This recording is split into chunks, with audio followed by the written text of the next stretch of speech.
3차 남북 정상회담이 18일부터 20일까지 2박 3일 동안 평양에서 열리는 것으로 확정되었습니다. 특사로 북한을 다녀온 정의용 국가안보실장은 김정은 국무위원장이 한반도의 완전한 비핵화에 대한 확고한 의지를 재확인하고 미국과도 긴밀히 협력하겠다는 뜻을 밝혔다고 말했습니다. 김정은 위원장은 방북 특사단에게 풍계리 갱도의 3분의 2가 붕괴돼서 핵실험을 영구적으로 할 수 없다고 했습니다. 동창리 미사일 발사대의 해체 작업도 언급하며 장거리 탄도미사일 실험을 완전히 멈추겠다고 밝혔습니다. 350억 원대 횡령 혐의 등으로 재판에 넘겨진 이명박 전 대통령에게 검찰이 징역 20년에 벌금 150억 원을 구형했습니다. 검찰은 이 전 대통령이 헌정사에 지울 수 없는 오점을 남겼다고 강조했습니다. 부동산 가격이 과열되는 가운데 재개발 지역에서 계약서를 실제 거래가보다 낮게 쓰는 불법 다운 계약이 다시 성행하고 있습니다.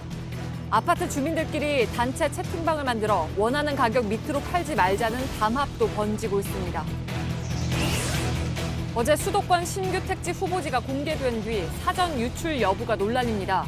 국토부는 한국토지주택공사를 대상으로 감사에 들어갔고 자료를 공개한 신창현 의원은 국회 국토교통위 위원직에서 물러나기로 했습니다. 일본 홋카이도 삿포로 동남쪽 60km 지점에서 규모 7.0의 강한 지진이 발생했습니다. 지금까지 최소 9명이 숨지고 30여 명이 실종됐습니다.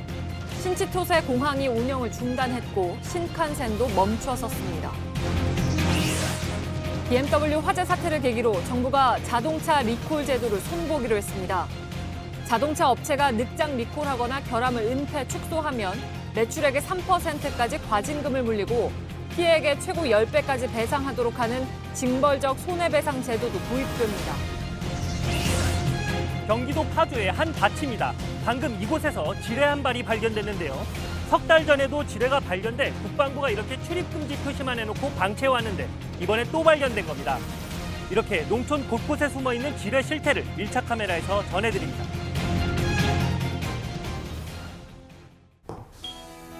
공기청정기가 도로 위로, 내일을 바꾸는 현대수소 전기차. 시청자 여러분, JTBC 뉴스룸을 시작하겠습니다. 어제 평양에 갔던 특사단의 방문 결과 발표가 오늘 있었습니다. 북한의 김정은 국무위원장은 비핵화 약속을 하면서 사실상 시한을 제기했고 미국과 긴밀히 협의하겠다는 뜻도 분명히 했습니다. 남북은 3차 정상회담 날짜도 확정했습니다.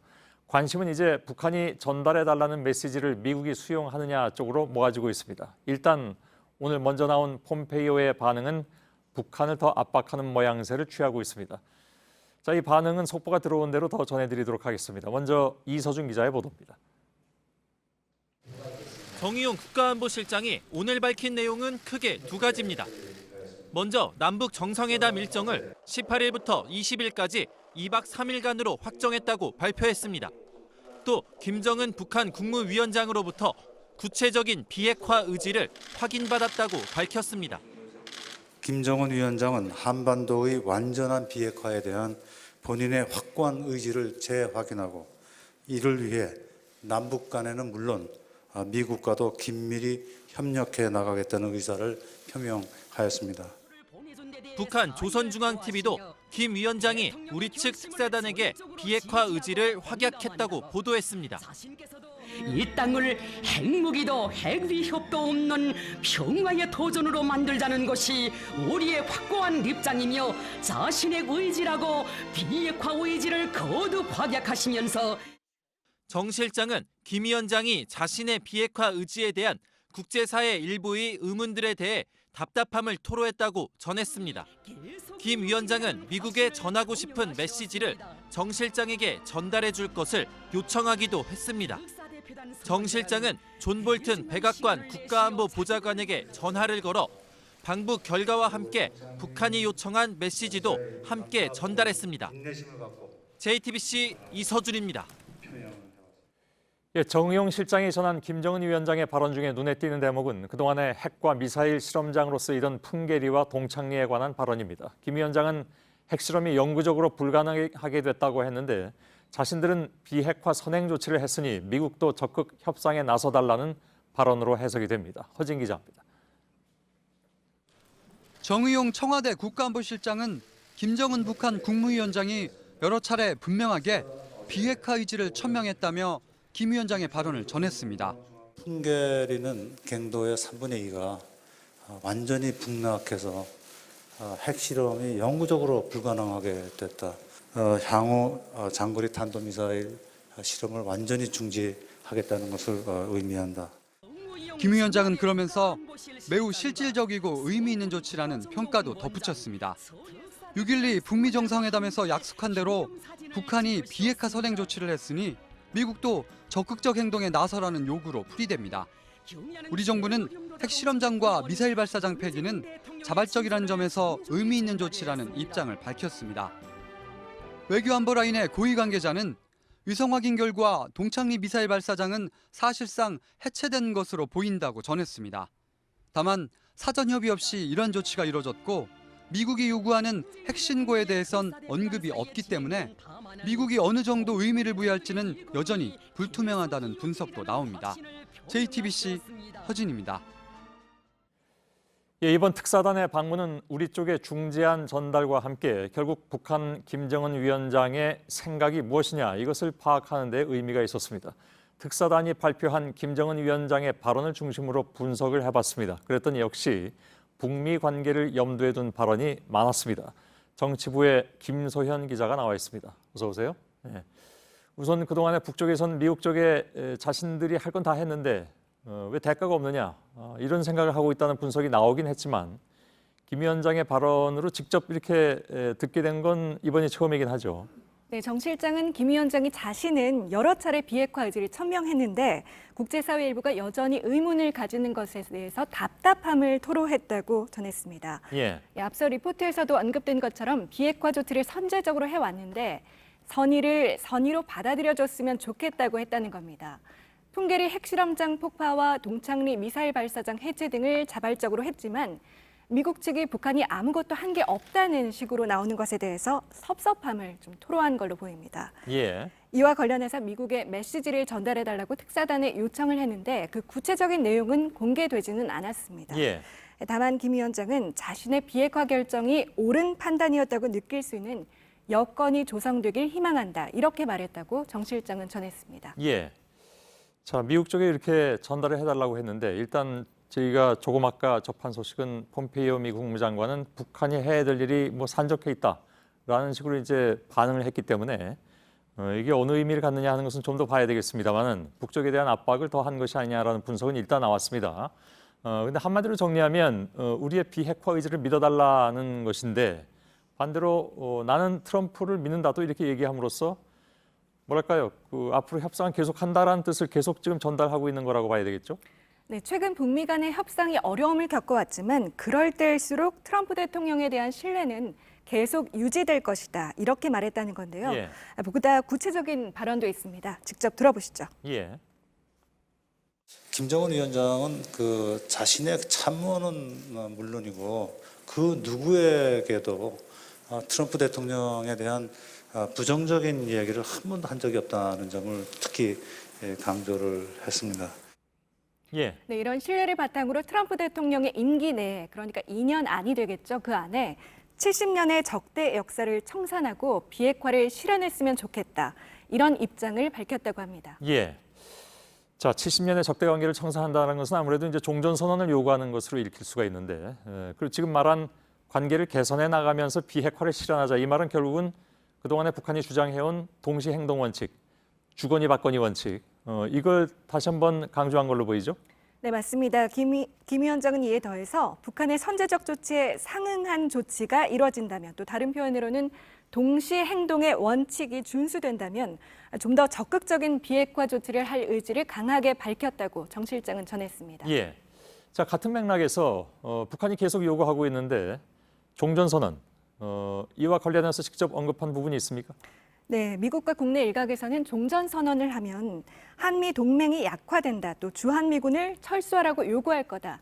이런 주장들이 제기돼 왔습니다. 예. 김 위원장은 이에 대해서 이런 것들은 종전선언과 전혀 상관없는 게 아니냐 이렇게 말했다는 겁니다. 그러니까 너무 걱정하지 마라, 분리해서 접근하겠다고 분명하게 밝힌 겁니다. 예, 알겠습니다. 한마디로 요약하면 우린 할 만큼 했는데 서운하다.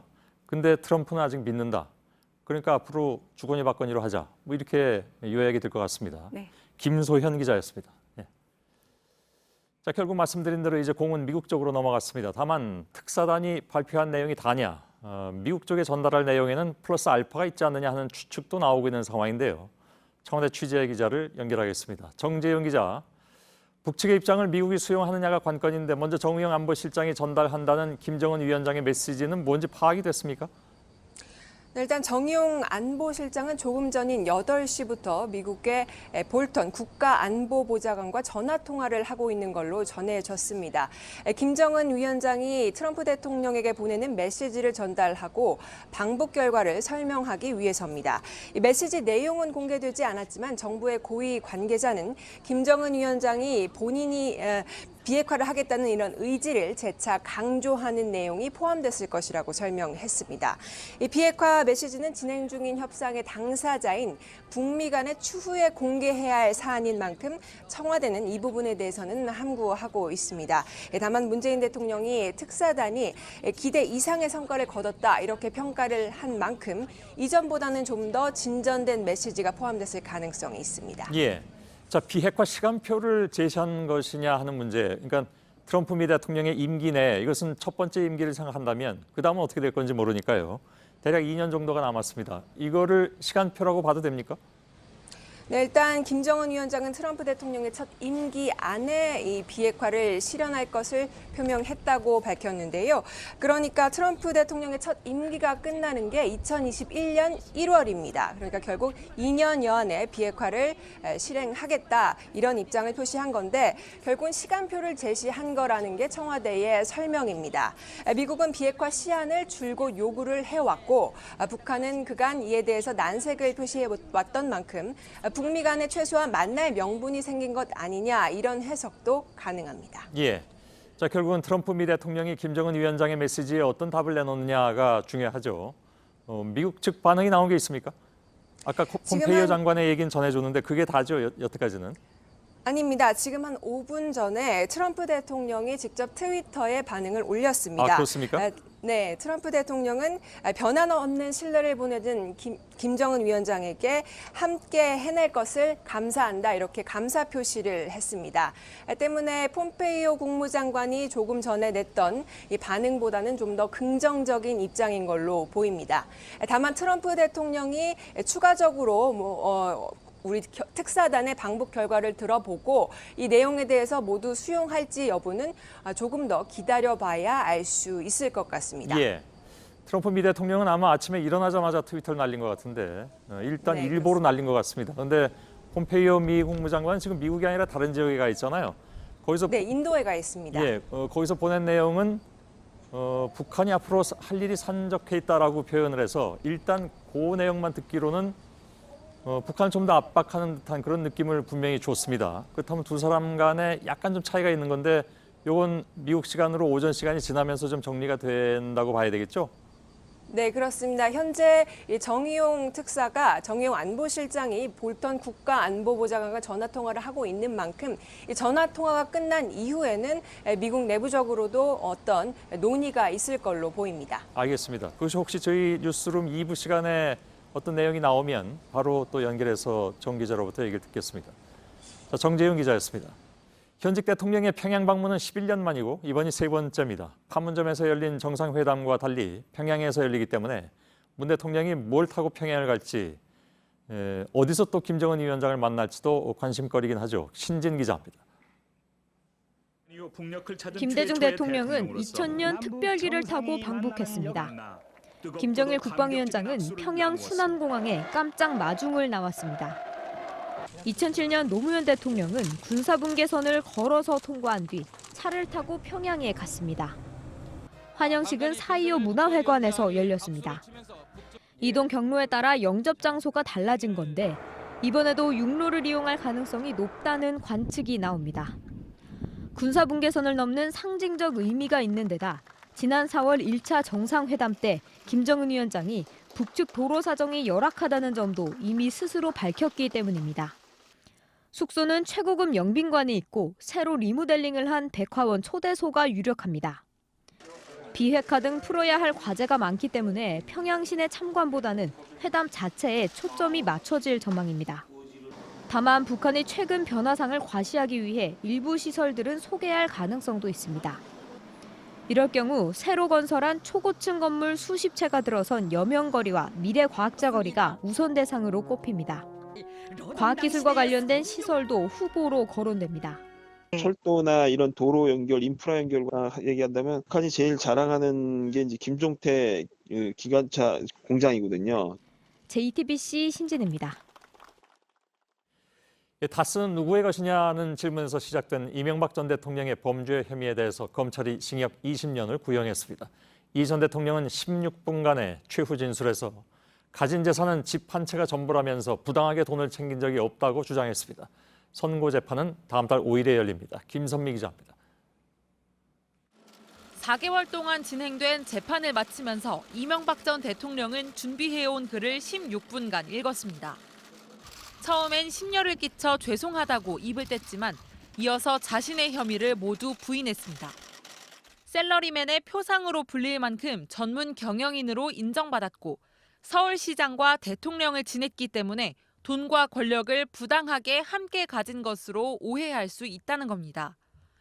하지만 그런 이미지에 함정에 빠지는 것을 참을 수 없다고 했습니다. 이어 부정부패와 정경유착은 자신이 가장 싫어하는 것이어서 재판을 받는 것이 치욕적이라고도 덧붙였습니다. 발언이 끝나자 지지자들이 손뼉을 치기도 했습니다. 하지만 이날 검찰은 전례를 찾아볼 수 없는 부패 사건이라며 이 전 대통령에 대해 징역 20년을 구형했습니다. 국민을 위해 봉사하기는커녕 사익을 챙기느라 헌정사에 지울 수 없는 오점을 남겼다는 겁니다. 특히 핵심 혐의와 연관된 다스 소유주와 관련해 실제 주인이 누구인지 잘 알면서도 관련 의혹을 모두 새빨간 거짓말이라며 국민을 기망했고 당선 무효 사유를 숨긴 채 대통령의 지위를 누렸다고 했습니다.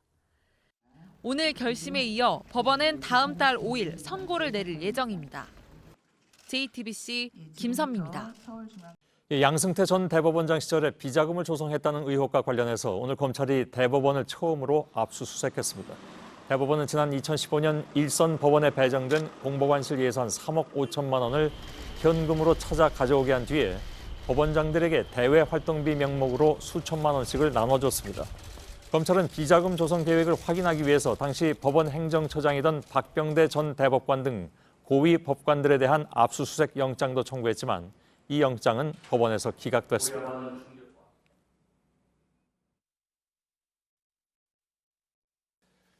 서울의 아파트값 오름세가 꺾이질 않고 있습니다. 지난주 8.27 대책으로 투기 지역을 확대했지만 상승폭은 오히려 더 커졌습니다.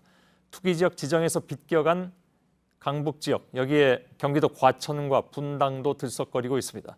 추석 전에 정부가 내놓기로 한 종합대책의 강도가 한층 높아질 것으로 보입니다. 이현 기자입니다. 지난 3일 기준으로 서울 강동구 아파트값은 한 주 전보다 1.04% 올랐습니다. 서울 25개 구 중 가장 높습니다. 비정상적이죠. 아무래도 기분은 좋지만 서민들이 생각할 때 너무 힘들까 생각해요. 서울 전체 아파트값도 한 주 전보다 평균 0.47% 올랐습니다. 감정원이 시세조사를 시작한 2012년 이후 최고치입니다. 새로 투기 지역이 된 중구, 동대문구 등의 상승률이 다소 둔화한 반면 그동안 집값 상승이 더뎠던 노원, 도봉, 강북구는 큰 폭으로 올랐습니다. 강남 서초, 송파 등 강남 3구 역시 오름세가 이어졌습니다. 집값 상승은 서울 인근 도시로도 확산되는 모양새입니다. 투기 지역 지정에서 빗겨난 과천시가 1.38% 급등했고 성남시 분당구도 0.79%나 올랐습니다. 과열이 좀처럼 식지 않으면서 김동연 경제부총리는 오늘 부동산 종합대책을 추석 전에 내놓겠다고 밝혔습니다. 금융, 세제를 포함한 수요 쪽 대책, 또 여러 가지 주택 공급 측면에서의 공급 대책까지 같이 포함해가지고 대책을 정부 부처 간에 협약을 마치는 대로 발표하도록 그렇게 하겠습니다. JTBC 이현입니다. 이처럼 집값이 계속 올라가면서 여러 가지 꼼수와 부작용도 잇따르고 있습니다. 재개발 지역에서는 분양권 매매가가 뛰면서 세금을 줄이기 위해 계약서를 실제 거래 가격보다 낮게 쓰는 이른바 다운 계약이 성행하고 있습니다. 명백한 불법이죠. 취재진이 찾아간 수도권 중개업소 곳곳에서 이런 꼼수가 이루어지고 있었습니다. 신아람 기자입니다. 재개발이 한창인 경기도 김포의 공인중개업소를 찾았습니다. 아파트 분양권 시세를 묻자 대뜸 다운 계약서 얘기부터 꺼냅니다.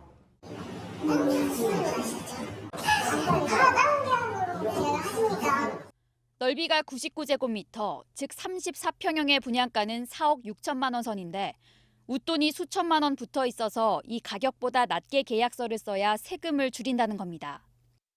계약서에 적힌 금액보다 큰 돈이 오갔다는 걸 의심받지 않게 현금으로 조금씩 나눠 웃돈을 내라고도 유도합니다.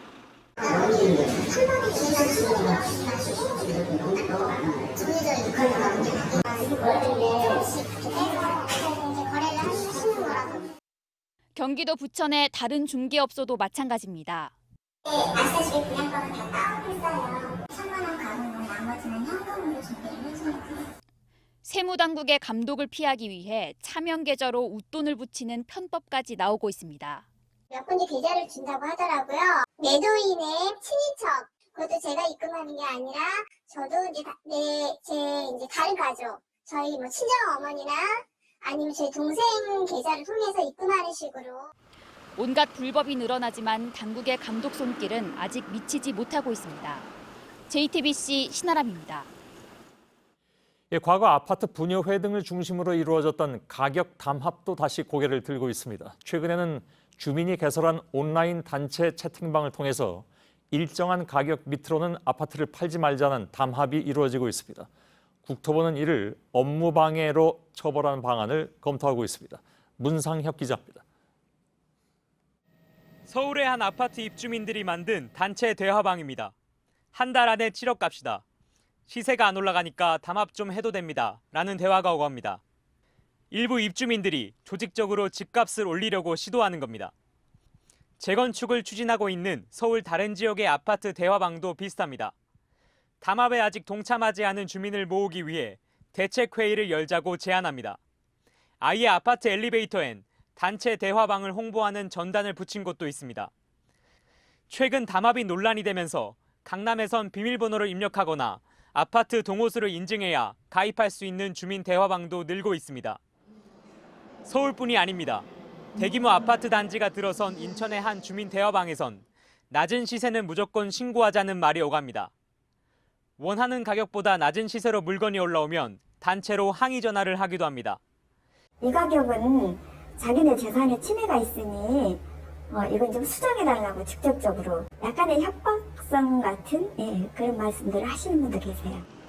결국 피해는 실수요자들에게 돌아갑니다. 제 입장에선 저는 이제 신혼부부 돼서 결혼도 해야 되고 집도 사야 되는데 이 뭐한 짓인가. 국토교통부는 입주민들의 담합 행위에 대해 중개사 업무를 방해한 혐의로 처벌하는 방안을 검토하고 있습니다. JTBC 문상혁입니다. 과천과 안산 등 수도권 그린벨트 지역이 신규 택지 후보지로 검토되고 있다는 사실이 어제 공개됐죠. 해당 지역에서 찬반 논란이 거세지고 투기 우려도 제기되는 등 그 파장이 적지 않습니다. 그러자 국토부는 사전 유출 경위에 대해서 감사에 들어갔고 자료를 공개한 신창현 더불어민주당 의원은 국토교통위 위원직에서 물러나기로 했습니다. 이태경 기자입니다. 국토교통부는 오늘 보도 참고 자료를 내고 LH를 상대로 감사에 들어간다고 밝혔습니다. 수도권 7개 도시의 택지지구 후보지 8곳을 담은 자료가 어떤 경로를 통해 신창현 의원에게 전달됐는지 조사하기 위해서입니다. 공공주택특별법에 따르면 공공택지 후보지는 LH가 해당 지역 주민에게 알리는 공람을 할 때까지 외부로 공개돼선 안 됩니다. 하지만 이번엔 초기 단계인 지구 지정 제한 단계에서 공개됐습니다. 파장도 커지고 있습니다. 후보지가 미리 알려지면서 투기 우려가 나오는 데다 해당 지역 주민들 사이에선 찬반 논란도 거세지고 있습니다. 국토부가 감사에 착수하면서 자료를 공개한 신창현 의원은 오늘 국회 국토교통위 위원직을 사임하기로 했습니다. 이에 따라 정부가 후보지를 다른 곳으로 바꿀 가능성도 생겼지만 어떤 선택을 하든 후유증이 적지 않을 것으로 보입니다. JTBC 이태경입니다. 일본 홋카이도 삿포로, 우리 관광객들이 특히 많이 찾는 곳입니다. 오늘 새벽 삿포로 동남쪽으로 60km 떨어진 이부리에서 규모 7.0의 강진이 발생했습니다. 당초 6.7이라고 밝혔다가 다시 바꿨습니다. 빛나던 도시는 정전으로 암흑에 휩싸였습니다. 산들이 무너지면서 집과 사람들을 덮쳤습니다. 말 그대로 도시의 모든 것이 멈춰버린 상황입니다. 현재까지 최소 9명이 숨지고 31명가량이 연락이 닿지 않고 있습니다. 오사카 간사이 공항에 이어서 홋카이도 주요 공항도 엄청난 피해를 입자 일본 열도는 큰 충격에 빠졌습니다. 불과 며칠 전에 가장 남쪽 큐슈에 이어서 중부의 오사카 태풍 피해 현장을 취재하던 윤서령 특파원은 이번에는 가장 북쪽인 홋카이도로 이동했습니다. 전력 공급이 끊기고 교통망이 사실상 마비된 현장 소식부터 전해드리겠습니다. 홋카이도의 새벽을 강타한 지진은 교통과 전기 등 인프라를 끊어놓았습니다. 지진 피해 지역에서 가까운 치토세 공항이 사실상 폐쇄되면서 하코다테 공항으로 도착해 있습니다. 홋카이도로 들어오는 사실상 유일한 관문인데요. 이곳 공항도 현재 전기 공급이 끊겨서 최소한의 예비 전력으로 운영되고 있습니다. 진앙에서 140km 떨어진 하코다테에도 오늘 새벽 규모 5.0의 지진이 있었습니다. 아침까지도 규모 3, 4의 여진이 이어졌습니다. 도심은 사실상 유령 도시로 변했습니다. 신호등은 꺼지고 시민들은 길바닥에 주저앉았습니다. 편의점엔 건전지와 식료품이 동났습니다. 주유소 앞으로 1km에 달하는 긴 차량 행렬이 늘어서 있습니다. 이 지역에서 유일하게 문을 연 주유소이기 때문인데요. 2시간은 기다려야 겨우 기름을 넣을 수 있는 상황입니다. 그나마 20리터가 최대치입니다. 지진의 직접 영향권에 있는 신치토세 공항의 피해는 컸습니다. 지진 발생 순간 강한 흔들림에 멈춰 서 있는 비행기가 들썩입니다. 공항의 천장과 벽이 무너져 내리면서 침수와 정전이 이어졌습니다. 곳곳에 유리 파편 등 잔해가 널렸습니다. 200여 편의 항공기 운행이 모두 취소되면서 발이 묶인 승객들은 암흑 속에 고립된 채 시간을 보내야 했습니다. 신칸센을 포함해 홋카이도 내 철도 노선도 모두 운행이 중단되면서 홋카이도는 사실상 교통 마비 상황에 놓였습니다. JTBC 윤사령입니다. 네, 이번 지진으로 인한 사상자 수는 시간이 갈수록 늘어나고 있습니다. 산사태나 붕괴 등으로 매몰되거나 갇힌 사람들이 많기 때문입니다. 올여름에 일본에 이어진 태풍과 호우로 인해서 지반이 약해졌을 가능성이 높은 겁니다. 실제로 큰 산이 힘없이 무너져 내렸고 도로는 형태를 알아볼 수 없을 정도로 뒤틀렸습니다. 사망자와 실종자 수가 현재 최소 40명에 부상자도 300여 명에 달합니다. 김준영 기자입니다. 주택이 흙으로 뒤덮였습니다. 산이 무너지면서 토사가 순식간에 밀려 내려왔습니다. 10여일 전 태풍 솔릭과 시마론에 이어 이번엔 태풍 제비가 뿌린 많은 비 때문에 지반이 약해진 상태였습니다. 이렇게 대형 산사태가 난 곳은 홋카이도 남서부에만 3곳에 이릅니다. 새벽녘 강진에 홋카이도의 모든 화력발전소가 멈춰섰습니다. 67년 만에 처음입니다. 295만 가구의 전기 공급이 순식간에 끊기면서 도시 전체가 칠흑 같은 어둠 속에 갇혔습니다. 통신망 두절로 피해 지역 주민들은 구조 요청도 제대로 하지 못했습니다.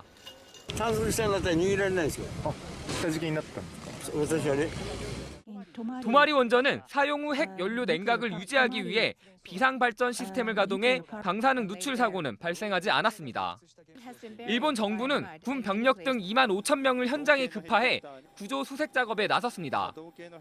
이 지역을 여행하던 한국인 관광객 1명도 벽에 부딪히면서 다친 것으로 보고됐습니다. JTBC 김준영입니다.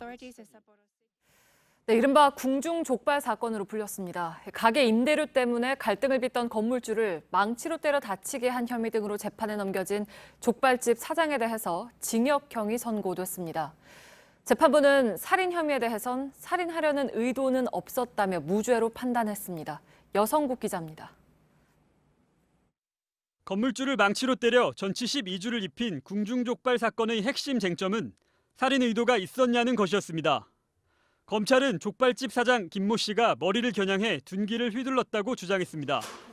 하지만 국민참여재판 배심원과 재판부는 살해 의도가 있었다는 증거가 없다고 판단했습니다. 배심원들은 만장일치로 살인미수 혐의에 대해 무죄로 결론되고 대신 건물주 이 씨와 행인을 다치게 한 혐의는 특수상해 등이 인정된다고 봤습니다. 재판부는 배심원단의 의견에 따라 특수상해 등만 인정해 김 씨에게 2년 6개월의 실형을 선고했습니다.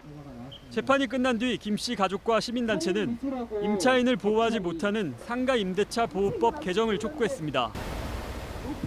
법 자체가 평등했으면 이런 일 자체도 안 생겼을 텐데 무능력한 정부와 무책임한 국회의원들 그분들도 이번 사건에 같은 공범이라고 정부와 여당은 임차인의 계약갱신 요구 기한을 5년에서 10년으로 늘리는 방안을 추진했지만 8월 임시국회에서 처리되지 못했고 9월 정기국회에서 다시 논의할 예정입니다.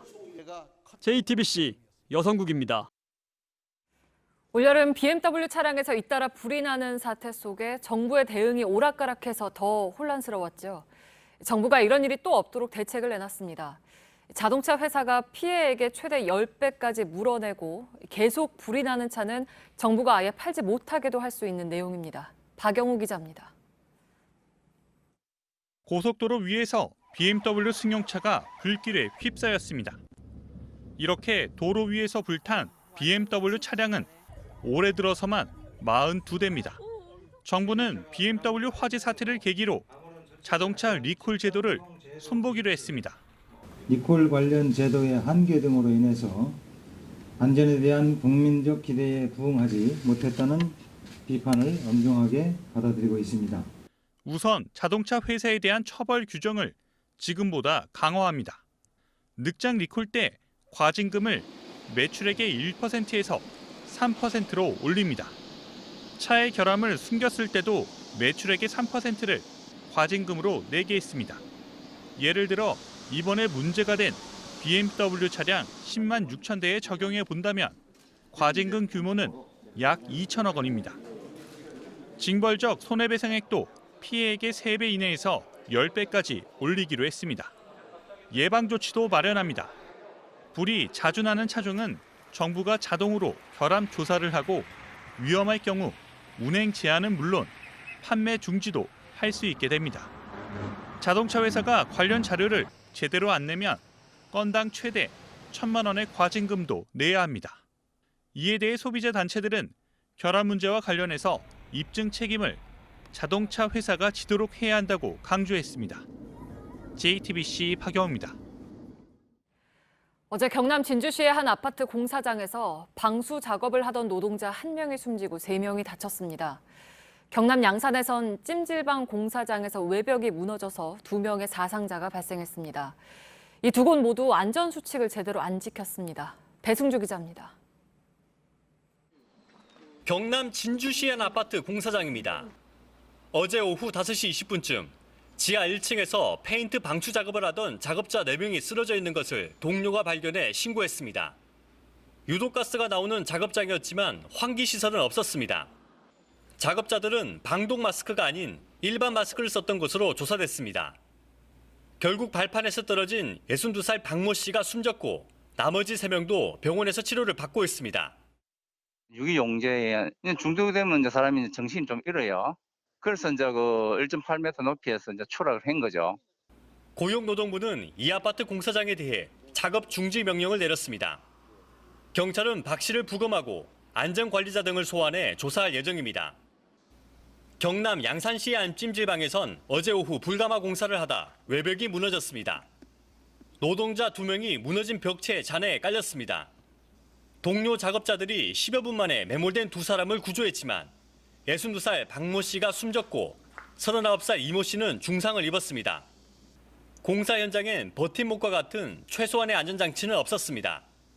경찰은 공사업자 54살 김모 씨를 업무상 과실치사 등 혐의로 입건할 예정입니다. JTBC 배승주입니다. 두바이를 출발해서 뉴욕에 도착한 여객기에서 100여 명의 승객이 열이 나거나 기침을 하고 구토를 하는 일이 벌어졌습니다. 14시간 가까이 기내에 함께 있던 승객들입니다. 미국 보건당국은 유행성 감기일 가능성을 높게 보면서도 중동 호흡기 증후군 메르스와 관련이 있는지도 신중하게 보고 있습니다. 이지은 기자입니다. 아랍에미레이트 두바이에서 출발해 미국 뉴욕에 도착한 여객기가 곧바로 경유됩니다.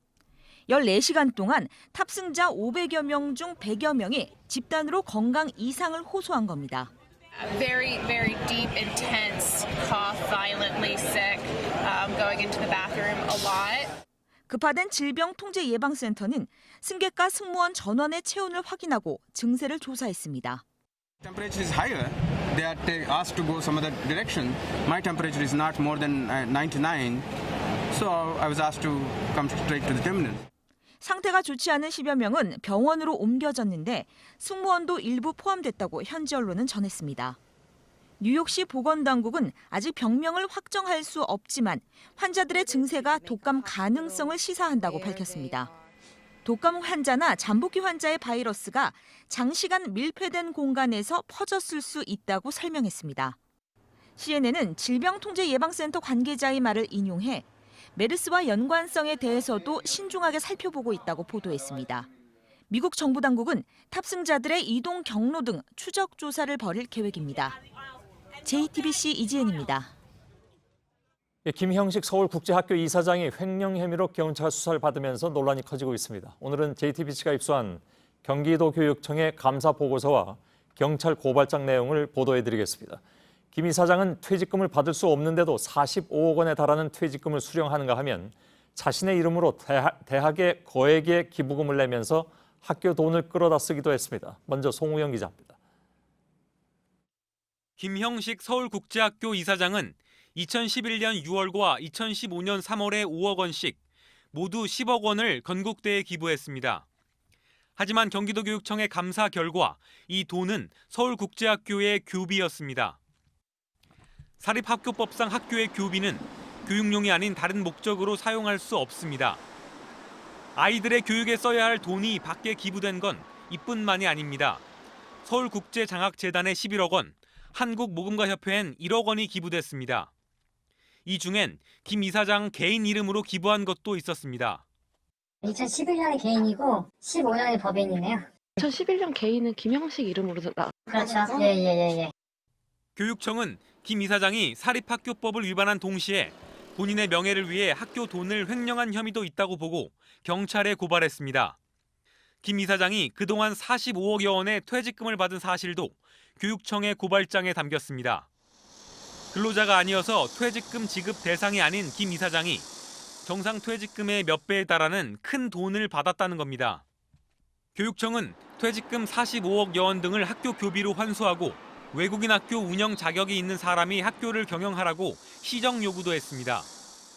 이에 대해 학교 측은 수사가 진행 중이라 입장을 낼 수 없다고 밝혔습니다. JTBC 송우영입니다. 김 이사장이 학교 돈을 개인의 쌈짓돈처럼 쓴 것은 이것뿐만이 아닙니다. 교비를 아파트 관리비에 쓰는가 하면 없던 자리를 만들어서 딸을 채용한 뒤에 교장 수준의 월급을 줬다고 합니다. 공다솜 기자입니다. 서울 송파구의 주상복합 건물입니다. 우편함은 꽉 차 있고 사람이 살고 있는 흔적은 보이지 않습니다. 이 아파트는 김형식 이사장이 상임이사로 있는 장학재단 것입니다.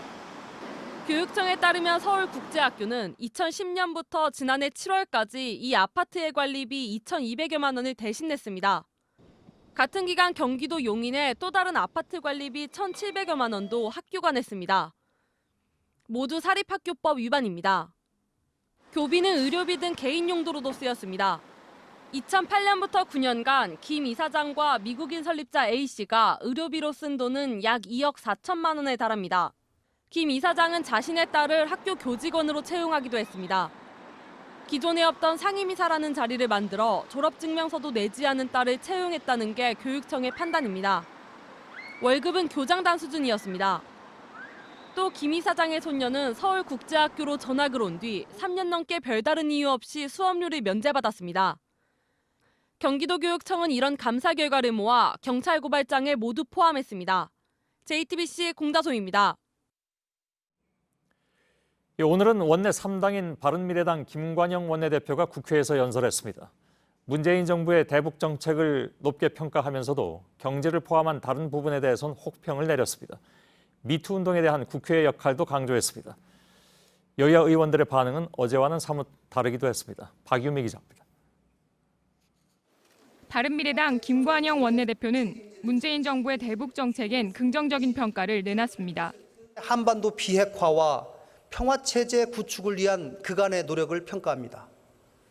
두 번의 남북 정상회담을 통해서 한반도는 긴장 완화의 새로운 국면을 열었습니다. 한반도 비핵화를 위한 판문점 선언의 국회 비준 동의를 촉구하기도 했습니다. 하지만 소득주도 성장 등 경제 정책은 신랄하게 비판했습니다. 문재인 정부는 경제에서는 무모하고 무능하며 정부의 의사결정 방식이 근본적으로 잘못됐다고도 했습니다.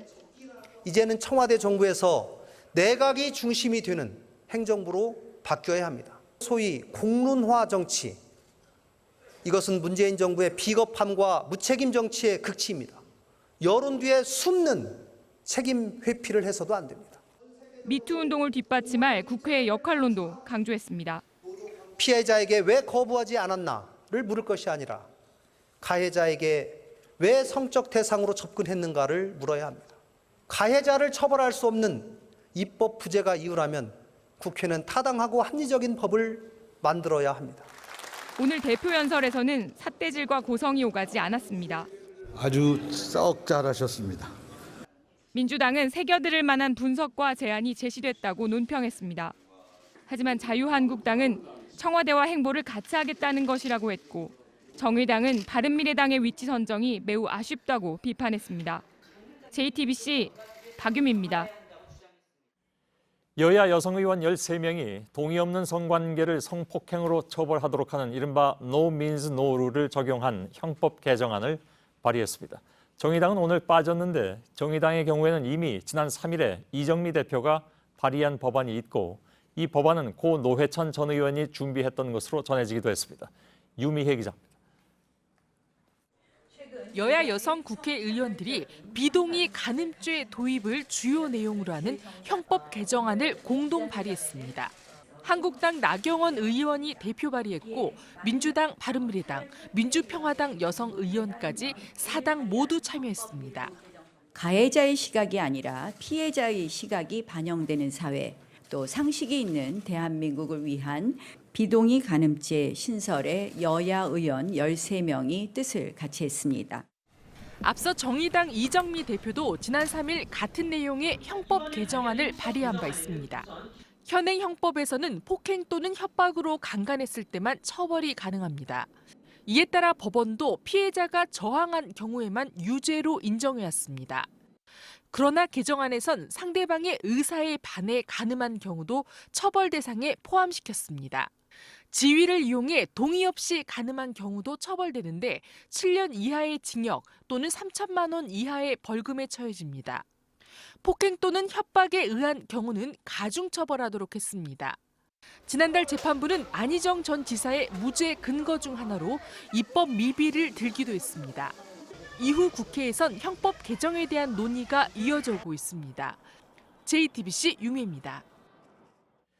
트럼프 대통령에게 저항하는 것이 미국을 지키는 것이라는 백악관 고위 관리의 익명의 기고문이 파장을 부르고 있습니다. 뉴욕타임즈에 실린 글에서 익명의 관리는 트럼프 대통령은 도덕관념이 없는 게 큰 문제라면서 조목조목 비판하기도 했습니다. 이한주 기자입니다. 뉴욕타임즈에 실린 나는 트럼프 정부 내 레지스탕스 중 일부라는 제목의 기고문입니다. 백악관 고위 관리는 이 글에서 트럼프 대통령의 리더십은 충동적이고 적대적이며 째째하고 비효율적이다라고 비판했습니다. 백악관에서 자신을 포함한 어른들이 대통령에 맞서 옳은 일을 하려 노력하고 있다고 했습니다. 대통령이 국익에 반하는 결정을 못하도록 조용한 저항을 펼치고 있다는 겁니다. 이번 칼럼은 워터게이트 취재로 유명한 워싱턴 포스트 부편집인 밥 우드워드의 새 책과 같은 맥락으로 주목받고 있습니다. 우드워드는 공포라는 제목의 책에서 핵심 참모들이 보는 트럼프 대통령은 바보 또는 초등학교 5에서 6학년으로 함께 일하는 것은 벼랑 끝을 걷는 것과 같다고 썼습니다. 트럼프 대통령은 망해가는 뉴욕타임스에 실린 익명의 글은 가짜라고 반박했습니다.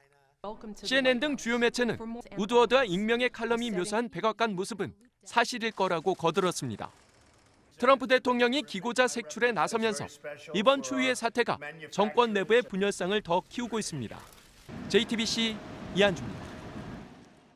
네, 전국 학교에서 동시다발적으로 식중독이 발생했습니다. 배앓이하는 교사와 학생이 22개 학교 1,000명에 달합니다. 모두 풀무원 계열사가 공급한 초코 케이크를 급식으로 먹었습니다. 납품한 학교가 많아서 환자가 더 나올 수도 있습니다. 구석찬 기자입니다. 점심시간을 앞둔 부산의 한 중학교 조리실입니다. 음식이 산더미처럼 쌓여 있어야 할 시간인데 텅 비었습니다.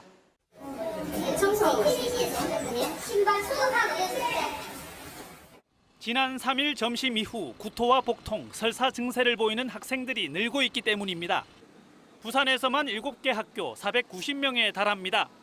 개학 직후에 예기치 않은 식중독 사고가 잇따르면서 해당 학교들은 수업에도 차질을 빚고 있습니다.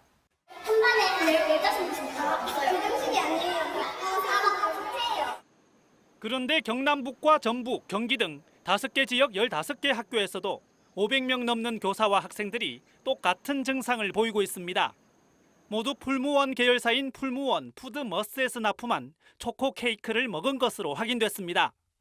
질병관리본부가 역학조사를 해봤더니 살모넬라균이 검출됐습니다. 풀무원 측은 해당 제품을 전량 회수하고 유통과 판매를 중단했습니다. 하지만 이미 납품한 학교가 152곳에 달해 추가 피해가 나올 수 있습니다. 이 와중에 경북 구미와 상주의 4개 학교에선 지역 급식업체가 공급한 반찬을 먹고 470명이 식중독에 걸려 단축 수업에 들어갔습니다. JTBC 구석찬입니다. 부산에서 한 남성이 택시 강도 행각을 벌였다가 그 자리에서 붙잡혔습니다. 3만 원을 빼앗은 이 남성은 4년 전에 개봉한 영화를 만든 감독이었습니다. 생활고에 시달리다가 차라리 감옥에 가고 싶었다고 했습니다. 이수정 기자입니다. 까만 옷을 입은 한 남성이 터널 안을 천천히 걷습니다. 방금 전 터널에서 택시 강도 행각을 벌인 사람이라고 믿기지 않을 만큼 발걸음이 느립니다. 오늘 새벽 2시 20분쯤 부산 기장군 철마면 곰내 터널을 1km가량 앞둔 곳에서 택시를 타고 가던 45살 김모 씨가 갑자기 택시기사의 목에 흉기를 들이댔습니다. 택시기사에게서 3만 원을 빼앗은 김 씨는 터널 중간에서 택시에서 내렸습니다. 김 씨는 흉기를 벌인 뒤 터널 바깥쪽으로 걸어 나오다 신고를 받고 출동한 경찰에 발견돼 붙잡혔습니다. 경찰 조사 결과 김 씨는 2014년 4,700명 정도 관객을 모은 한 개봉 영화의 감독이었습니다. 외국의 국립대학에서 영화를 공부하기도 했습니다. 하지만 최근에는 작품 활동이 없었던 것으로 파악됐습니다. 경찰에서 김 씨는 생활고에 시달리다 너무 힘들어 차라리 감옥에 가기 위해 범행을 저질렀다고 진술했습니다. 경찰은 김 씨의 범행 동기에 대해 보충 조사한 뒤 특수강도 혐의로 구속영장을 신청할 계획입니다. JTBC 이수정입니다. 굉음을 내면서 아찔하게 운전하는 차량 심심찮게 보셨을 겁니다. 차량의 배기관을 불법으로 개조해온 업체 대표와 차주 등이 무더기로 경찰에 붙잡혔습니다. 조보경 기자입니다. 고급 수입차가 굉음을 내며 도로를 질주합니다. 차량 안에서도 소음이 뚜렷하게 들릴 정도입니다. 멈춰선 차량에 시동을 걸자마자 귀에 거슬리는 소음이 발생합니다.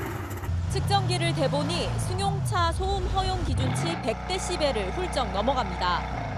듣기에 견디기 힘든 수준입니다. 경찰은 소음기가 제거된 배기관 등을 해외에서 들여와 불법 개조한 업체 대표 고모 씨 등 2명과 차주 248명을 입건했습니다. 업체 대표는 기관 승인이 필요하다는 점을 차주들에게 알리지 않고 330여 건의 불법 개조를 통해 13억 4천만 원을 챙긴 혐의를 받고 있습니다. 그게 좋다 그래가지고 다들 소리가 없다 이런 얘기를 좀 올라가지고. 부품 개조를 원하는 차량 소유자는 필요한 서류를 갖춰 해당 기관의 승인을 받아야 합니다. JTBC 조보경입니다. 중학생 딸의 친구를 성추행하고 살해한 혐의로 1심에서 사형 선고를 받았던 어금니 아빠 이영학 씨에게 2심 재판부가 원심을 깨고 무기징역을 선고했습니다. 서울고등법원은 이 씨를 사회로부터 영원히 격리해야 하지만 교화 가능성을 부정하면서 사형에 처할 정도로 보이진 않는다고 했습니다. 러시아로 귀화한 쇼트트랙 선수 빅토르 안이 5년간의 러시아 생활을 접고 한국으로 돌아옵니다. 러시아 빙상연맹은 빅토르안이 러시아 코치로 남지 않고 한국으로 떠나기로 했다고 밝혔습니다. 2014년 소치올림픽에서 러시아 대표로 3관왕에 올랐던 빅토르안은 2018년 평창 올림픽에 출전하지 못한 뒤 사실상 은퇴 수순을 밟고 있는 것으로 알려졌습니다. 오늘 낮 1시 40분쯤 충북 청주의 7층짜리 신축 건물 옥상에서 노동자 12명이 뛰어내리려 한다는 신고가 접수됐습니다. 이들은 건설업체로부터 석 달치 임금 2억 3천만 원을 받지 못했다며 돈을 주지 않으면 투신하겠다고 말했습니다. 다행히 경찰이 중재해서 밀린 임금을 다음 주에 받기로 합의한 뒤 노동자들은 1시간 반 만에 옥상에서 내려왔습니다. 정부와 국회가 육아휴직자들의 건강보험료를 최저치로 내리는 방안을 검토하고 있습니다. 현재 직장 가입자의 최저 보험료는 17,000원, 지역 가입자는 13,000원입니다. 지금 육아휴직을 하면 기존에 내던 건보료의 60%를 복직하고 내야 하는데 최저 보험료를 적용하면 지금의 절반 수준으로 줄어듭니다. 네, 프로야구에선 9회 말 기적의 홈런 한 방에 너무 기뻐하며 목 놓아 울어버린 아이가 화제였습니다. 홈런을 친 선수는 최고의 순간을 함께 해준 이 어린이 팬에게 방망이를 선물했습니다. 온누리 기자입니다. 9대 11, 마지막 공격에 나선 SK가 9회 말 투아웃까지 몰리자 어린이 팬은 속이 탑니다. 끝났다고 생각했는데 SK 정희훈의 방망이를 떠난 공이 담장을 넘어갑니다. 이 순간 환희로 가득 찬 더가웃보다 어린이 팬의 환호가 더 뜨거웠습니다. 마지막까지 숨죽인 채 타구를 지켜보던 아이는 너무 좋아서 엉엉 울어버렸습니다. 기쁨에 겨워 엄마 품에 안겨 흐느끼다 유니폼으로 눈물을 닦아내기까지 합니다. 연장 10회 말엔 김재현의 역전타까지 터져 SK가 한 점 차로 승부를 뒤집자 아이의 얼굴엔 즐거움이 넘쳤습니다. 경기 뒤 이 이야기를 들은 정희윤은 방망이에 사인을 해 선물했습니다. 8회까지 7점을 뒤졌지만 모든 것을 짜내 기어코 승리를 만들어낸 SK. 그 승리에 왈칵 쏟아진 어린이 팬의 눈물. 병역 혜택을 위한 선수 선발 논란 때문에 금메달을 따고도 웃지 못했던 우리 야구에 아이의 눈물은 참 많은 메시지를 던졌습니다. JTBC 온누리입니다.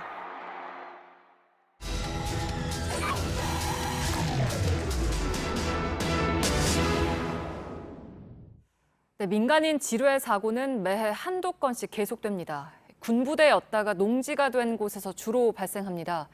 발견된 지뢰는 국방부가 제거해가는데 혹시 또 나올지 몰라서 밭이건 농로건 그 근처를 기약 없이 출입 금지시킵니다. 답답하고 불안한 건 주민들 몫입니다. 밀착 카메라 손광균 기자입니다. 경기도 파주의 한 밭입니다. 파와 말을 심던 이곳에서 지뢰가 발견된 건 지난 6월입니다. 밭을 갈다가 변을 당할 뻔한 주민은 당시 공포를 생생히 기억합니다. 뭐가 그냥 탁 튀어나오더라고. 내려가서 보니까 대전지지가 바퀴를 한번 이렇게 밟았어요, 옆면에. 정면으로 밟았으면 난리가 난 거죠. 지뢰 발견 신고 당일 군 폭발물 제거반이 출동해 지뢰를 수거해 갔습니다. 문제는 사건 이후입니다. 국방부가 땅 속에 지뢰가 더 있을 수 있다며 출입 금지 표시를 해놓은 뒤 석 달째 내버려둔 겁니다. 대인 지뢰가 나올 수가 있다 이거죠. 이제 언제쯤 작업이 되냐? 그게 연락이 없어요. 주민의 요청으로 지뢰가 더 있는지 살펴보기로 했습니다. 보호 장구를 착용한 민간 전문가가 지뢰 발견 지점을 중심으로 탐지봉을 움직여 봅니다. 작업 10분 만에 금속 물질이 감지됩니다. 또 지뢰야? 본격적인 탐지 작업에 나선 지 불과 30분도 안 됐는데요. 벌써 지뢰 2발이 발견됐습니다. 모두 대전차 지뢰들입니다. 6.25 전쟁 때 처음 실전 투입된 M15 지뢰로 130kg이 넘는 무게로 누르면 터집니다. 대전차 지뢰 한 발에 통상 대인 지뢰 3발이니까. 그러면 이 위에 표토를 한 50cm 긁어내면은 대인 지뢰도 나올 수 있을 것이다. 그렇게 추정됩니다. 인근 부대에 신고하자 제거반이 나와 곧장 제거합니다. 이렇게 제거가 늦어진 건 부족한 예산 때문입니다. 국방부는 예산이 없었다며 파주시에 비용 부담을 요청했습니다. 근데 돈이 없다고 안 해요. 우리가 공문도 보냈어요. 빨리 제거해달라. 통상 미확인 지뢰지대로 판정되면 국방부 중기 계획에 반영하고 예산도 국방부에서 나오는데 이럴 경우 실제 작전까지는 수년이 걸립니다. 부대는 다음 주 이번 제거작전 승인을 합동참모본부에 건의할 예정입니다. 이렇게 기약 없이 방치된 곳은 이곳만이 아닙니다. 2015년에도 지뢰가 발견됐던 한 야산입니다. 지금은 입구에 이렇게 철조망과 경고문이 설치되어 있는데요. 그런데 코앞에 바로 논이 하나 있습니다. 주로 농사를 짓는 이곳 주민들은 비가 많이 내려서 지뢰가 넘어오지는 않을까 걱정하는 모습입니다. 당연히 유실되죠. 유실돼서 떠나는 거를 뭐 우리가 직접 그 떠나겠어 미꾸리 잡다도 본 것도 있고 그러니까 필시 떠나는 거죠. 2001년 이후 지뢰로 인해 다치거나 사망한 민간인은 50명이 넘습니다. 민간인 통제구역 남쪽의 미확인 지뢰지대의 넓이는 서울 여의도 면적으로 알려졌습니다. 현재 전방사단 공병대대를 모두 투입해도 완전 제거는 200년 넘게 걸린다는 게 국방부의 예측입니다. 국방부에서 3개월 동안 이렇게 방치해 놓는 게 아니고 이유에 대해서 좀 소상히 설명을 해줘야 되는데 그런 것조차도 안 하고 주민은 안타까운 거예요. 민간인의 지뢰 사고 피해는 해마다 반복됩니다. 그런데도 매설 의심 지역 주민들은 삶의 터전이 안전한지 확인도 어렵습니다. 국방부의 적극적인 조치와 안내가 시급합니다. 밀착 카메라 손광균입니다. 잠깐! 그냥 아무 칫솔이나 쓰시려고요? 에이, 이젠 자동으로 닦으세요. 자동 칫솔 쿨샷. 칫솔모가 3개니까 진짜 좋더라고요. 3개의 칫솔모가 왕복과 쓸어내림을 동시에 안쪽까지 시원하게 자동으로 닦아주니까 쿨샷으로 바꾸세요. 시원함에 깜짝 놀랄 거예요. 오늘도 쿨하게 자동 칫솔 쿨샷. 닦아보실래요?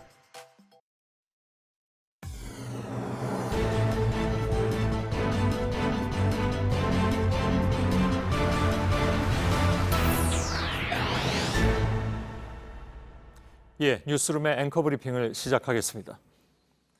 같은 무대에서 절반은 희극을 공연하고 절반은 비극을 공연하는 이상한 극장. 작가 위화는 갈수록 벌어지는 중국의 빈부격차를 두고 이렇게 표현했습니다. 희극이라 해서 전부가 즐겁고 비극이라 해서 온통 슬픈 얘기뿐인 것은 물론 아닐 터이지만 돈이 있고 없고는 우리의 행, 불행, 희와 비를 갈라놓는 기준으로 작용해왔다는 것을 부인할 수는 없겠죠.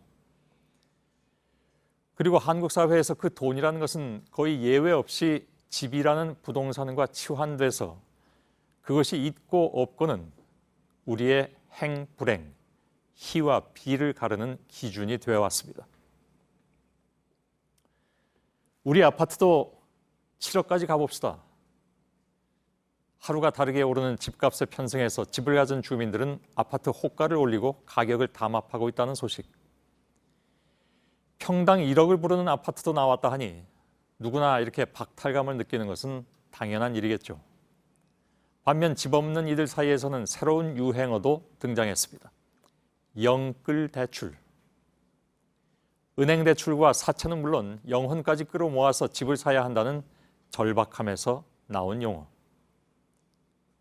사람들의 마음은 곤두서고 날카로워져서 그 서슬은 정책을 담당하는 이들의 한마디 한마디에도 펄해져서인가. 모든 국민들이 강남 가서 살려고 하는 건 아니다. 살아야 할 이유도 없다.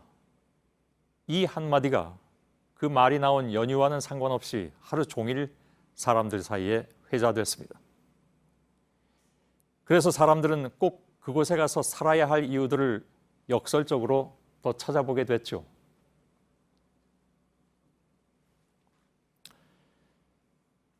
그러나 이런 모든 것들을 떠나서 강남은 단순한 지리적 의미가 아니라 노력해서 열심히 모은다면 보다 풍요롭게 살 수 있다는 먼 희망 같은 곳이라면,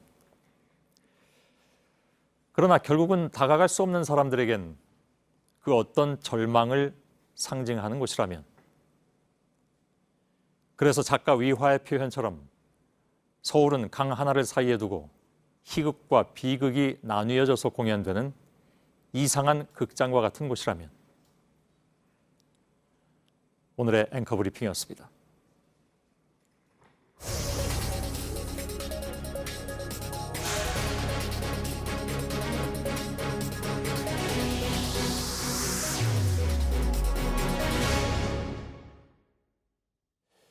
오늘 18일에 문재인 대통령이 평양에 가서 김정은 위원장을 만나죠.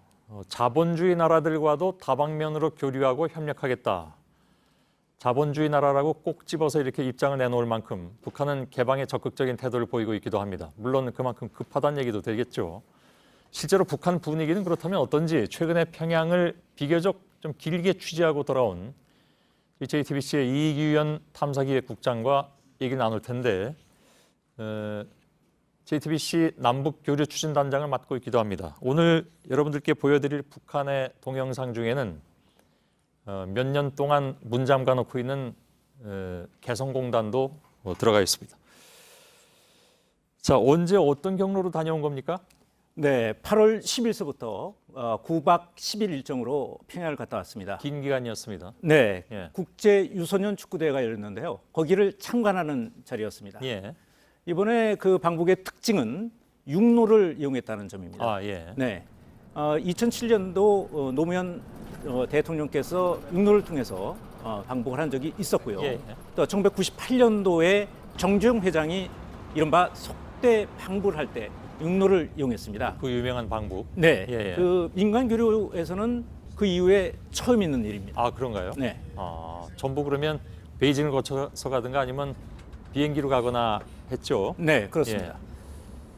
육로를 어떻게 개방을 했나 모르겠네요. 잘 안 할 것 같은데. 네, 그렇습니다. 이게 육로로 가게 되면 예. 양쪽의 그 풍경들, 평양 외적인 부분들이 보여지기 때문에 예. 사실 꺼리는 것이었는데 이번에 예. 육로를 전격적으로 허용을 했습니다. 알겠습니다. 조금 전에 나간 그 육로 이동 장면을 다시 한번 좀 준비를 해주시면 네. 그걸 보면서 잠깐만 좀 설명을 들었으면 좋겠는데요. 네. 예. 지금 예, 지금 이제 나오고 있습니다. 이거 네. 어디입니까? 예, 이게 지금 개성하고 평양 사이의 고속도로입니다. 아, 예, 예. 네. 도로 이를 상태가 통해서 아주 깨끗하진 않은 것 같습니다. 네, 그렇습니다. 예. 이쪽이 그 시속 한 70km 또는 80km 정도가 나오고 있는데요. 2007년도에 그 노무현 대통령이 방북했을 때는 한 50km 정도가 예. 나왔다고 합니다. 이건 어느 도시인지 혹시 아십니까? 이거는 평양입니다. 아, 평양에 들어가서. 네, 네. 예. 네, 들어가서입니다. 차들이 없긴 없습니다. 이게 네, 네. 평양하고 지역에서 개성이 그런지. 지금 개성이 보여지고 있는 것 같습니다. 지금 평양이 아니라 개성. 네, 그렇겠죠. 개성입니다. 예, 예. 네. 개성도 아무튼 한가합니다. 네, 그렇습니다. 예. 이번에 아주 그 대표적인 것은 그 2016년에 예. 박근혜 정부 때 전격 폐쇄된 개성공단을 카메라에 담을 수 있었다는 점입니다. 예. 올라가면서 담았습니까? 아닙니다. 올라갈 때는 촬영이 허용되지 않았고요. 예. 내려올 때 제한적으로 촬영이 허용됐습니다. 아, 그렇군요. 이 지역을 말하는 겁니까? 네, 여기가 그렇습니다. 개성공단 쪽인가요? 예, 예. 예, 이건 다 마치고 내려올 때군요, 그러니까. 네. 저 개성공단을 북한에서 일부 운영하고 있다는 얘기도 들려오긴 했는데 지금 저렇게 보면 좀 적막한 모습으로 보이고요. 네, 그렇습니다. 지금 봐서는 간혹 자전거를 탄 시민들이 왔다 갔다 하는 정도고요. 예, 예. 차량은 거의 보이지 않았고 또 시설이 대부분 방치되어 있는 느낌이었습니다. 예. 그래서 현대 아산 표지판도 나왔고. 네. 이건 글자가 잘 보이진 않는데 아무튼 예, 알았습니다. 이게 계속 개성공단 내의 도로를 지나고 있는 겁니까? 예, 그렇습니다. 예. 평양 체류 기간이 아무튼 열흘 정도로 아까 말씀드린 대로 좀 길었습니다. 네. 어떤 변화가 눈에 띄던가요? 외형적인 변화가 굉장했는데요. 예. 대동강을 따라서 스카이라인이 평양의 스카이라인이 급변을 하고 있습니다. 예. 김정은 시대 들어갔고 고층 건물, 거리들이 속속 생겨나고 있는데요. 저 건물들이군요. 네, 이건 그렇습니다. 야경이기도 하고. 예, 예. 예. 북한에서는 이른바 천리마 속도전이 벌어지고 있습니다. 말리마인데요, 저기 보니까. 천리마 그다음에 말리마. 예. 이렇게 이제 속도전이 가속화되고 있는 건데 하루에 천리를 탈 수 있다 또는 하루에 만리를 갈 수 있다 이런 속도전을 얘기를 하고 있습니다. 예. 그래서 뭐 웬만한 거리가 한 1년이나 1년 반 사이에 조성이 되고 있습니다. 아, 그런가요? 예. 그러니까 보통 2012년과 13년 사이에 평양의 강남이라고 하는 창정거리 한 1년 만에 또 건설이 됐고요. 예. 그다음에 2015년에 미래과학자 거리가 조성이 됐습니다. 그리고 2017년도에 김일성 종합대학 주변에 여명거리가 각각 예. 완공이 됐습니다. 근데 궁금한 것이 저 고층 빌딩 뭐 굉장히 많이 들어섰는데 저게 다 그러니까 필요에 의해서 건설된 겁니까? 뭐 쉽게 알 수는 없겠지만. 일부는 저희가 좀 들어가 보기도 했습니다. 예, 예. 실제로는 미래과학자 거리를 실제로 들어가서 봤는데 예. 거기에는 전 과학자들을 입주시키고 있었습니다. 거기서 예. 이제 살고 있는 거죠. 그렇군요. 네. 근데 그렇게 1년 사이에 저렇게 빠른 속도로 이렇게 지으면 네. 그냥 저희들이 쉽게 가질 수 있는 걱정은 이 부실공사를 할까 봐 뭐 그러진 않으리라고 예. 믿고 싶습니다만은 예. 아무튼 그렇게 빨리 그걸 걱정할 정도로 빨리 모든 것이 변하고 있다. 뭐 이렇게 판단을 하면 될 것 같습니다. 과학과 함께 교육을 중시한다고 했습니다. 북쪽 당국이. 그래서 방북 기간 중에 처음으로 초등교원을 양성하는 평양교원대. 네. 이거 처음 공개된 데입니까? 네, 그렇습니다. 예. 네. 거기도 좀 볼까요? 네. 예. 이전에 평양 쪽의 교원이 어떻게 양성하는지 그거를 이전에 남측 언론이나 인사들이 요청을 자주 했었습니다. 근데 공개를 안 하고 있다. 이번에 전격적으로 좀 공개를 했습니다. 공개를 안 하는 이유는 뭐였을까요? 그거는 짐작하기는 어렵지만 아마 자기들의 어떤 교육 체제 이런 것들이 완성이 되기 전까지 좀 숨기고 싶었던 부분이 있었던 것 같습니다. 그렇군요. 근데 실제로 들어가 보니까 사실 같이 간 사람 중에서 또 교장 선생님도 계셨고 그랬는데 굉장히 놀라는 표정이었습니다. 일단 VR이나 그러니까 가상현실이나 아까 잠깐 나왔습니다. 네, 홀로그램 이런 것들을 통해서 교육을 하고 있었고요. 특히 영어를 조기 교육을 하고 있었습니다. 아, 그렇습니까? 네, 그러니까 7살 때부터 공식적인 학제에 영어 교육이 들어가 있었습니다. 아, 7살 때부터요? 네. 그러니까 저게 이제 우리 나이로 7살이라면 만 7살을 얘기하는 겁니까? 만 7살을 얘기합니다. 그럼 초등학교 1학년 때부터 우리로 치면 하는 건데 뭐 우리는 사교육이 그보다 더 빨리 배우는 경우도 있으니까 아무튼 굉장히 빨리 한다는 것은 무슨 얘기냐면 개방을 상당히 염두에 두고 있다 이렇게 봐야 됩니까? 네, 그렇게 관측이 됩니다. 그렇군요. 알겠습니다. 자, 여기까지입니까? 또 있습니까? 저희가 이제 개방이라는 코드가 지금 말씀하셨는데 그걸 느낄 수 있는 곳이 또 한 곳 있었습니다. 그게 대동강 수산물 식당이었는데요. 이게 얼마 전에 연 곳입니다. 아, 여기군요. 네. 굉장히 큽니다. 네, 그렇습니다. 우리 노량진 수산시장 정도의 크기였습니다. 근데 여기서 이제 특징적인 게 뭐였냐면은 외국인들을 그러니까 외국인 관광객을 겨냥했다는 것이 역력히 느껴졌습니다. 예를 들면 식당을 보면 뭐 동양 요리 식사실 또는 서양 요리 식사실, 뷔페 식사실 이런 식으로 돼 있었고요. 아, 그렇군요. 또 쓰는 화폐도 달러였습니다. 그 뷔페는 북한 말이 없나 보죠? 뷔페라는 표현을 썼습니다. 알았습니다. 그리고 재밌는 것은 북미 정상회담 사흘 전에 김정은 위원장이 이곳에 왔다고 합니다. 아, 그렇군요. 그래서 이런 교시를 했다고 하는데 들어보시죠. 외국 손님이 즐길 수 있도록 만들어라. 이렇게 얘기를 했다고 합니다. 아무튼 보니까 아까 그 상어 같은 것도 보이던데 뭐 상어고기도 먹긴 먹으니까. 철갑상어. 아, 그렇습니다. 네, 그렇습니다. 알겠습니다. 9박 10일 동안에 뭐 여러 가지 뒷얘기들도 있을 텐데 나중에 기회가 되면 또 듣도록 하죠. 그리고 오늘 이 취재기는 뉴스룸이 끝나고 이어지는 이규현의 스포트라이트에서 보다 상세하게 전해드릴 예정입니다. 수고하셨습니다.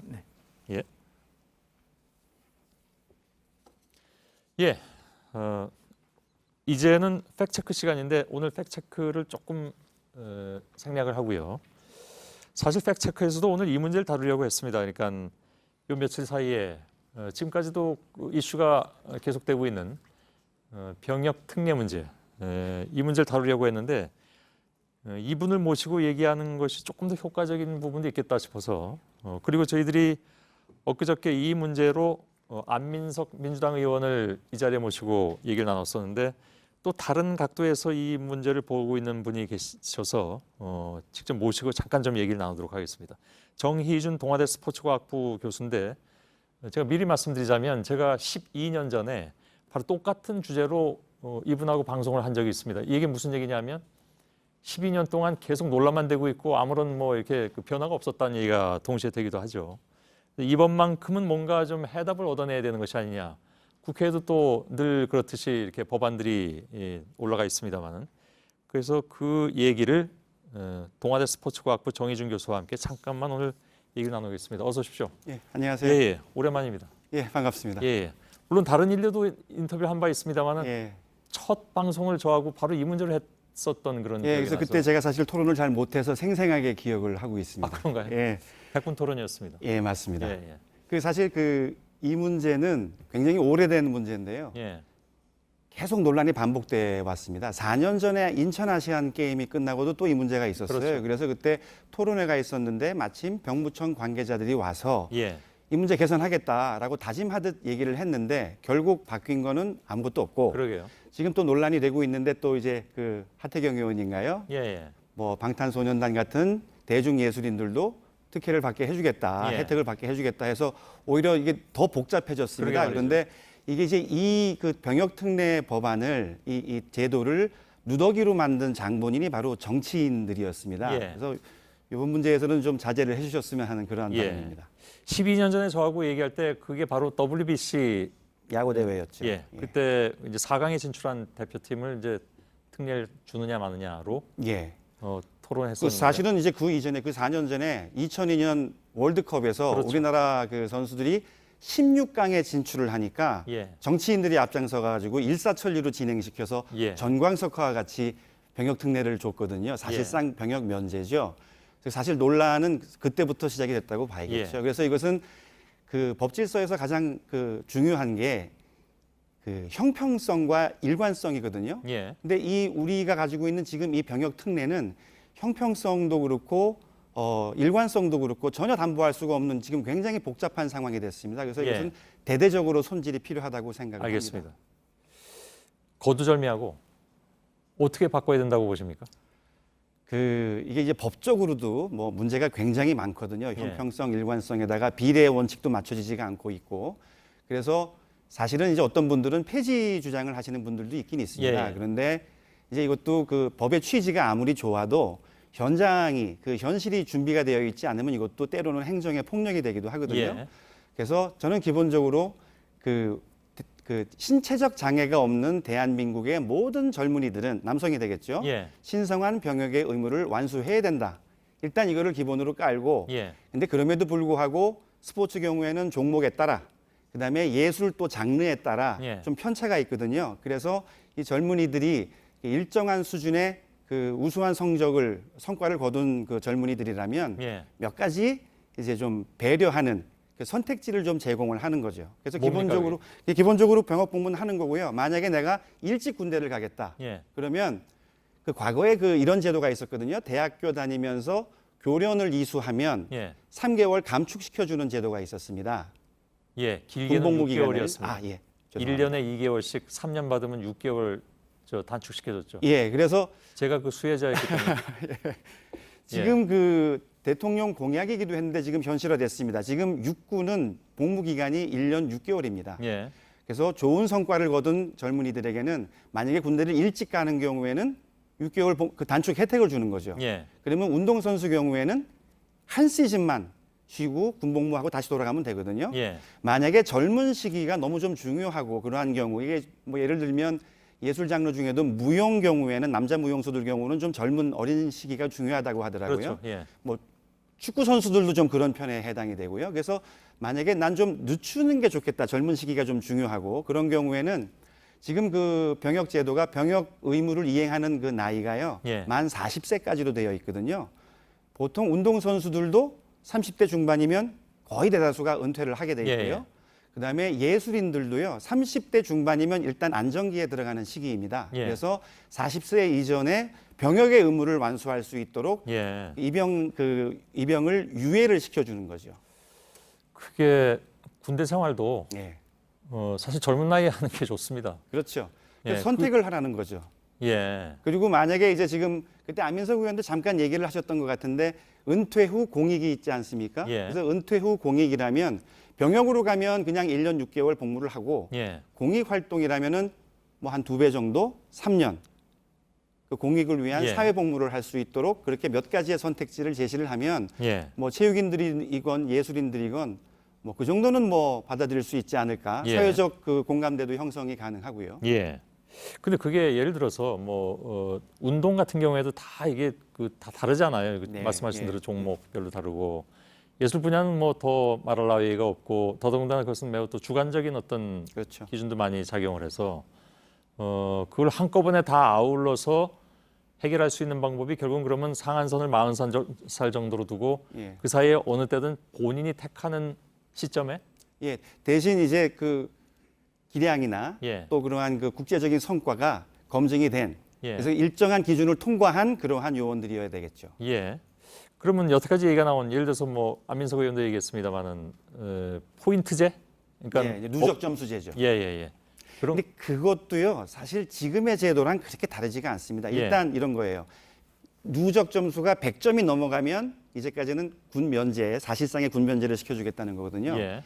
100점을 받아서 군대 면제를 받은 사람과 99점을 받아가지고 결국 그 혜택을 못 받은 사람. 그러니까 이제 법적인 문제가 이런 게 있거든요. 비례 원칙이라는 게 예. 그 어떤 행위의 수준과 보상의 수준이 비례를 해야 돼요. 예. 근데 이제 아시안 게임 금메달을 가지고 예를 들면 금메달을 따면 면제를 받고 예. 사실상에 은메달을 따면 징집이거든요. 아무것도 없는 거죠. 그러니까 예. 천당과 지옥을 오가는 이러한 극단적인 차이를 만들어내는 법제도는 사실은 바람직하지가 않은 거죠. 예.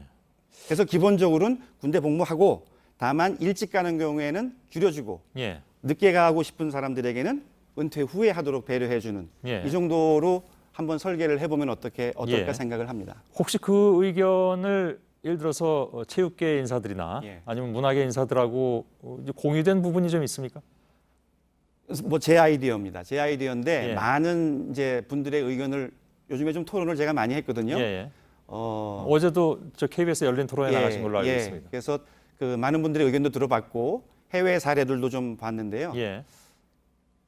우리나라처럼 그 국위선양이라는 이유로 예.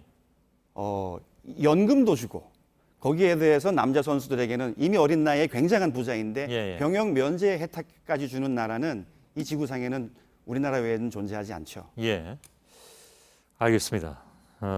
지금 말씀하신 그 내용도 사실은 또 많은 그 이견들이 발생할 수 있는 발생할 수 그런 있죠. 부분들이 그래서 이것도 많은 논의가 필요하겠죠. 예. 흔히 얘기하는 요즘에 이제 뭐 공론화위원회든지 예. 뭐 이런 절차를 거쳐야 될 텐데 체육계, 예술계의 의견 다 수렴해서 예. 정부가 현명한 판단을 해야겠죠. 예, 알겠습니다.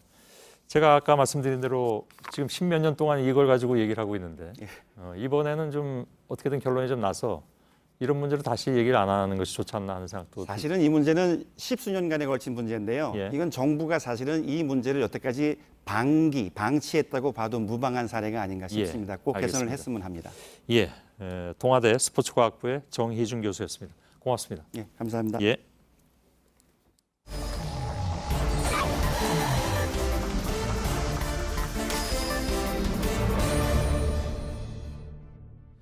예, 비하인드 뉴스를 시작하겠습니다. 박성태 기자가 나와 있습니다. 어서 오세요. 예. 첫 번째 키워드요. 첫 키워드는 시계는 알고 있다로 잡았습니다. 무슨 어떤 시계입니까? 어제 대북 특사단이 북한에 가서 김정은 국무위원장을 만나고 돌아왔는데요. 중요한 만남은 얼마나 오랫동안 만났는지 또 몇 번을 만났는지 이런 것들이 다 관심이 됩니다.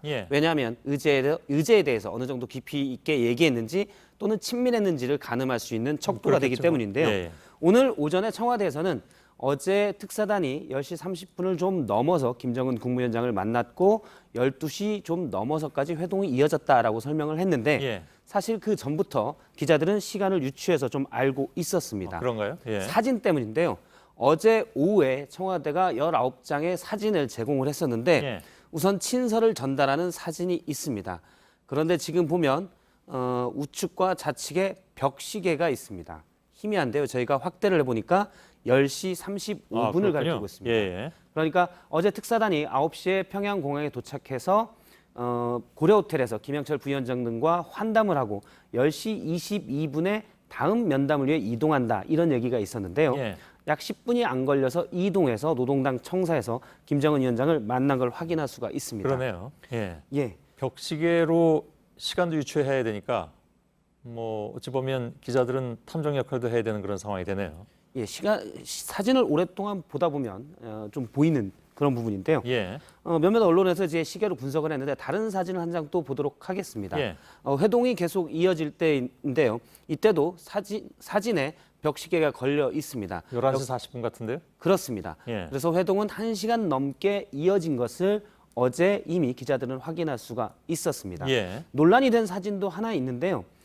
김정은 위원장과 정의용 청와대 안보실장이 서로 환하게 웃고 있는 모습입니다. 예.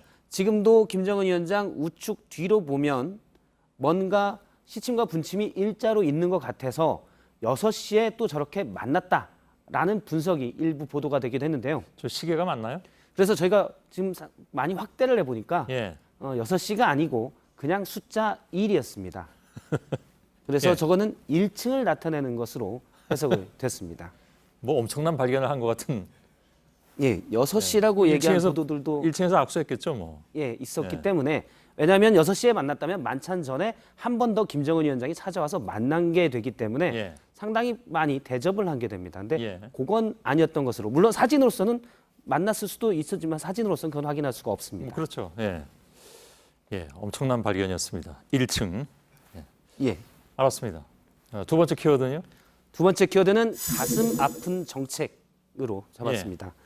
어떤 얘기입니까? 민주당 이해찬 대표가 얼마 전 교섭단체 대표 연설에서 공공기관 지방 이전을 추진하겠다고 하자 김병준 자유한국당 비대위원장이 그 정책은 가슴 아픈 정책이다라고 오늘 밝혔습니다. 직접 예. 들어보겠습니다. 공공기관 지방 이전은 굉장히 가슴 아픈 정책입니다. 가족끼리 이주한 옮겨간 쪽으로 이주한 사람들보다는 혼자 가고 가족과 찢어져서 사는 사람들이 훨씬 더 많은 걸로 지금.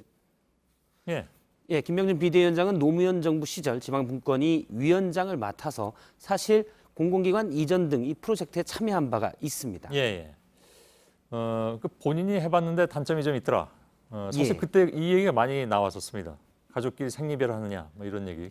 그렇습니다. 본인 그 얘기를 많이 들었기 때문에 아마 이 얘기를 했을 수도 있는 거겠죠. 그렇습니다. 그래서 전반적으로는 공공기관 이전에 대해서 부정적인 방향으로 많이 언급을 했는데요. 예. 그런데 한국당 비대위원장이 아니던 2015년, 지금 3년 전에 일요신문과의 인터뷰에서는 공공기관 이전에 대해서 이렇게 표현을 합니다. 당시 인터뷰에서 박근혜 전 대통령에게 하는 충고 같은 거였는데요. 미래에 평가받을 각오로 역사적 과업을 수행해야 한다. 노무현 정부 시절에 지역 균형 발전을 추진했던 정책이 공기업 지방 이전, 세종시 등으로 나타나지 않은가라고 해서 당시만 해도 전혀 다른 얘기네요. 그렇습니다. 역사적 과업으로 평가했던 겁니다. 그래서 오늘 기자들이 김병준 비대위원장에게 입장이 바뀐 것 아니냐라고 물었더니 김병준 위원장이 바뀐 거는 아니다. 그때나 지금이나 그냥 마음이 무겁다라면서 본인이 하지 말란 소리는, 그러니까 공공기관 이전에 대해서 하지 말란 소리는 한 번도 안 했지만 예. 비인간적인 것이다라고 했습니다. 그러면 비인간적인 것을 하라는 얘기인지 사실 입장이 좀 애매한데 예. 어쨌든 김병준 위원장은 하더라도 상당히 꽤 면밀히 세심히 살펴서 해야 된다라는 점을 강조를 했습니다. 예. 원론적인 입장인데 김병준 위원장은 이제 좀 애매한 표현을 했고요. 한국당의 김성태 원내대표나 김용태 사무총장은 다 반대하고 있습니다. 그렇습니까? 예. 세 번째 키워드는요? 세 번째 키워드는 재산은 집 한 채. 이건 아까 저희들이 보도해드렸는데 이명박 전 대통령의 최후 진술에서 나온 얘기죠? 그렇습니다. 예. 부분을 이제 다시 한번 살펴보면 최후 진술에서 이렇게 얘기를 했습니다. 전 재산은 현재 살고 있는 논현동 집 한 채가 전부입니다.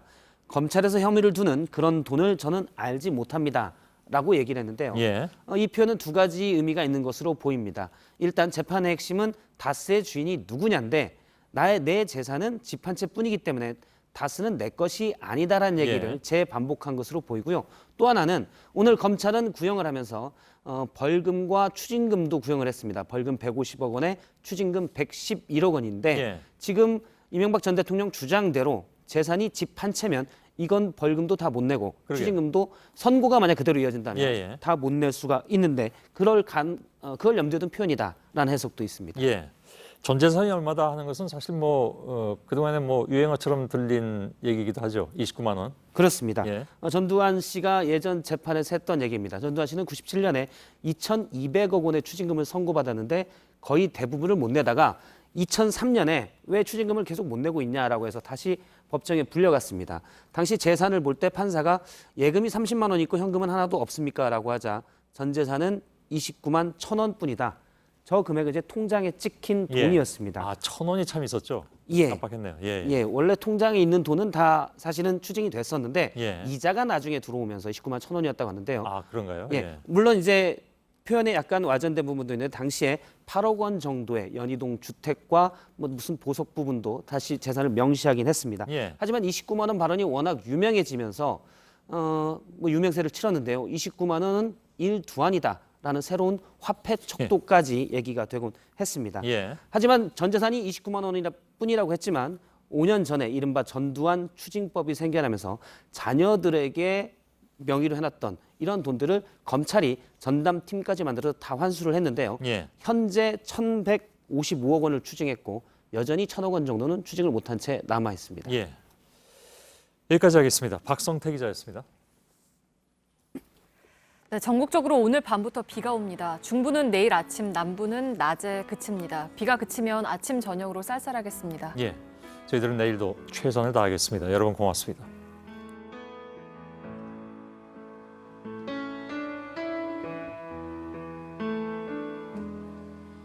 When the hot September sun down in Texas sucked the streams bone dry and turned the roads to dust, in the sleepy little towns down in Texas, the shades are